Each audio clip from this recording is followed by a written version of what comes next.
उसके बाद अगर हम देखें अलीमा खान, मेरे बेटों को पता है कि कितने लोगों ने कुर्बानियाँ दी हैं, इसलिए वो नहीं घबराते। मैंने सारेस को कहा कि शेर साहब को जाकर मिलना, आसान को भी मिलना और बाकियों को भी मिलना, तो वो नहीं घबरा रहे। अलीमा खान ने ये बात की कि मेरे बेटों को पता है कि इतने लोगों ने इस मुल्क के लिए कुर्बानियाँ दे दी हैं, तो इसलिए वो घबरा रहे नहीं हैं। वो मुकाबला कर रहे हैं इस फसादी जुल्म ज़बर का। वो कह रहे हैं कि हम मुकाबला करें कि हम आर या यजीदियत या फ़्रोनियत के सामने झुकने वाले नहीं हैं। इनकी यजीदियत फ़्रोनियत कबूल नहीं करेंगे। उनको मालूम है। मैंने सिराज को कहा कि जाके शेर साहब से भी मिलना, आसान न्याजी से भी मिलना और बाकियों से भी मिलना, तो उसने कहा कि आपने घबराना नहीं है, हम सब से मिलेंगे और हम सब इकट्ठे मिल के इस मुल्क को इन वक्त की यजीद फ़्रोन से आज़ाद कराएंगे।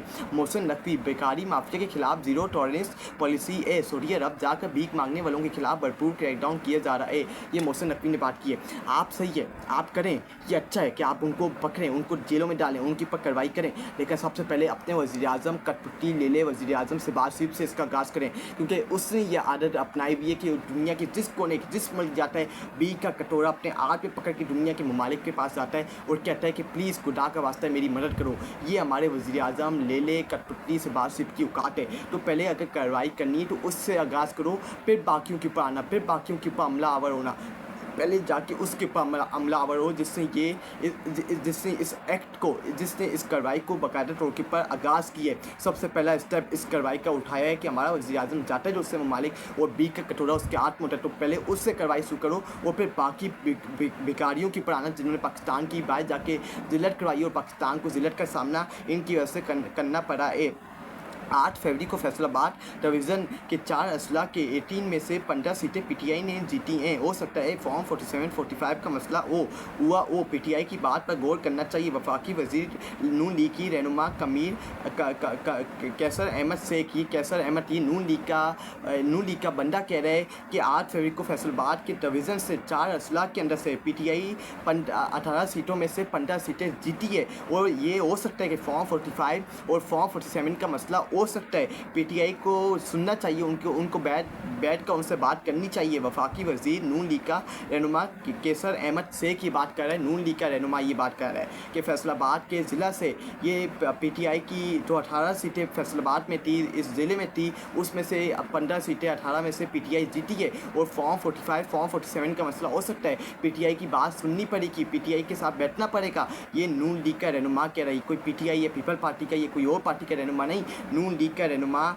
इस बात का एतराफ़ कर रहा है। सऊदी अरब जाकर भीख मांगने वाले माफिया के खिलाफ भरपूर क्रैकडाउन किया जा रहा है, जबकि भीख माफिया के खिलाफ जीरो टॉलरेंस की पॉलिसी अपनाई है। वज़ीर दाखिला मोहसिन नकवी की सऊदी सफ़ीर से मुलाकात के दौरान मोहसिन नकवी ने यह बात की कि जो भी भीख मांगने गया है सऊदी अरब, और जो भी भीख मांगने का इरादा करता है सऊदी अरब जाके, हम उसके खिलाफ क्रैकडाउन करेंगे, उसको कटरे में लाके उसको सख्त से सख्त सज़ा देंगे और उसके साथ कोई ज़ीरो टॉलरेंस नहीं होगी। उसके बाद अलीमा खान, जज साहब ने कोई सवाल ही नहीं पूछा, अलबत्ता प्रोसिक्यूशन वाले ने आकर कहा कि सारेस खान से भी डंडा बरामद हो गया है। ये आज सिराज खान और कुछ दिन पहले अलीमा खान के दूसरे बेटे शेर शाह खान, इन दोनों को रिमांड के ऊपर दोबारा पुलिस के ऊपर हवाले कर दिए। क्या और पुलिस ने क्या कहा कि इनसे एक डंडा बरामद हुआ है।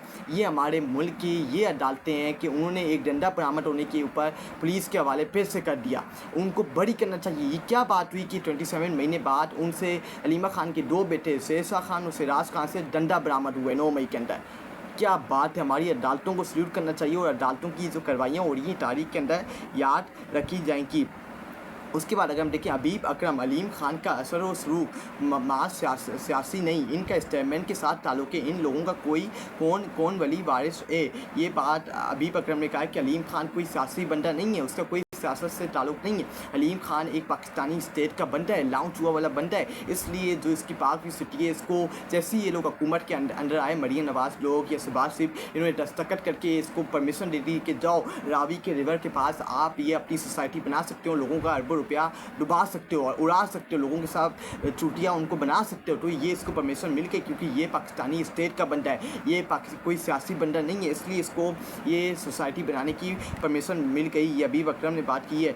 सैलाब के बाद 24 घंटे में जो आपने किया, इसके लिए हमारे पास अल्फाज नहीं हैं। दुनिया को जब पता चलेगा कि फील्ड मार्शल सैयद आसिम मुनीर ने खुद करतारपुर का दौरा किया तो सिखों का मजीद बढ़ेगा। सिख रहनुमा रमेश सिंह अरोड़ा, ये उन्होंने बात की कि सैलाब के 24 घंटे गुजरने के बाद जिस तरह हमारे मुल्क के army chief field marshal Syed Asim Munir ने सिख बरादरी के पास गए, उनसे आज़ारी यकजहती की, तो उन्होंने ऊपर से ये सिख के रहनुमा, सिख के बंदे ने ये बात की कि जब सिख को पता चलेगा, सिख की कम्युनिटी को पता चलेगा कि एक मुल्क का आर्मी चीफ फील्ड मार्शल हमारे पास आया, हमारे साथ बैठा, हमारे साथ आज़ारी यकजहती की, तो ये सिख का जो मान है वो मज़ीद बढ़ेगा और इजाफा होगा। उसके बाद हाफिजाबाद मुसलधार बारिश से डिस्ट्रिक्ट एट क्वार्टर अस्पताल में पानी दाखिल, वार्ड में भी पानी पहुंच गया, मरीजों को शदीद परेशानी का सामना। ये हॉस्पिटल के अंदर बारिशों के बाद, फ्लड के बाद पानी पहुंच गया। ये हाफिजाबाद के अंदर मुसलधार बारिश से डिस्ट्रिक्ट एट क्वार्टर अस्पताल के अंदर पानी दाखिल, वार्ड के अंदर भी पानी पहुंच गया, जहाँ मरीज़ होते हैं वार्ड के अंदर